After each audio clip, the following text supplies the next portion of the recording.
Boa tarde. Eliseu prediz a abundância de víveres. Então disse Eliseu: ouvi a palavra do Senhor.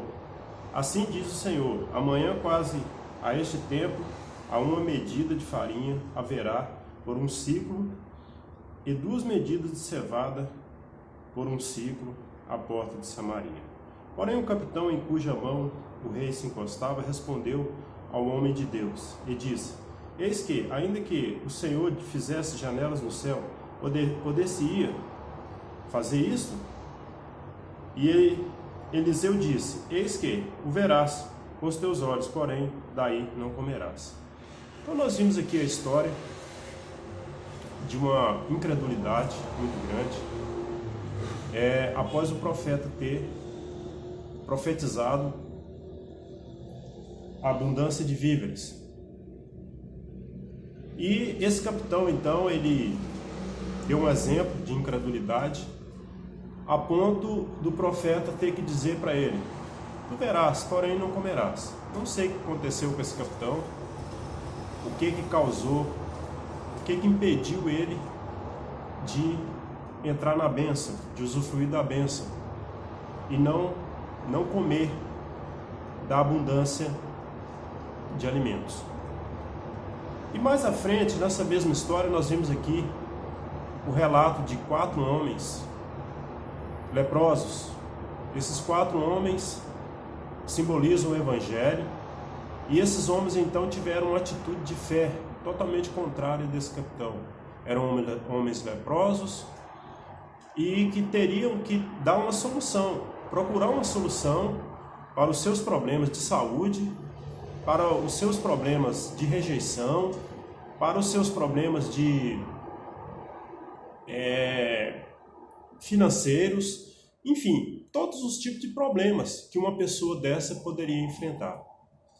Então eles chegaram à conclusão que eles iriam enfrentar aquela situação indo até o arraial dos sírios, e se eles morressem, tudo bem, morreria de qualquer forma, morreria de lepra. E se eles não morressem, eles poderiam usufruir do que estavam lá. E assim aconteceu, pela atitude de fé. Deus abençoou eles, fez com que os sírios fugissem daquele arraial.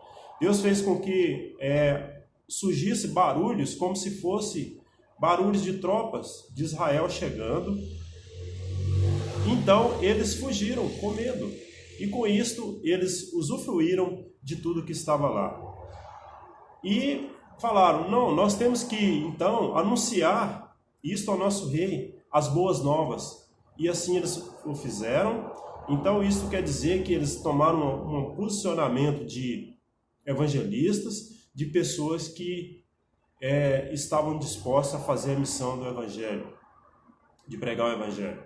Esse é o nosso desafio a cada dia: pregar o Evangelho a toda criatura, e de pregar o Evangelho a toda criatura.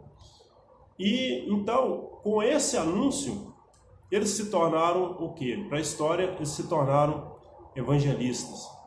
E esse é o nosso chamado, de nos tornarmos pessoas que têm atitude de fé e não de incredulidade, como esse capitão teve. Atitude de pessoas de onde ninguém esperava nada, mas se tornaram um símbolo do Evangelho aqui, esses 4 homens leprosos. E assim é o Evangelho. Evangelho que muitas vezes ele não tem muita aparência, mas ele é a vida eterna. Aqueles leprosos não tinham boa aparência, não tinham boa reputação, talvez. Não tinham admiradores, seguidores, não tinha nem amizade sequer, talvez, mas eram pessoas que Deus abençoou, foi pessoa que Deus abençoou e se tornaram como pregadores do Evangelho. E nessa tarde fica esse convite para você: vinde a mim, todos vós que estáis cansados, sobrecarregados, oprimidos, eu vos aliviarei. Assim diz o Senhor Jesus em Mateus 11:21. Deus abençoe a sua vida, em nome do Senhor Jesus. Amém.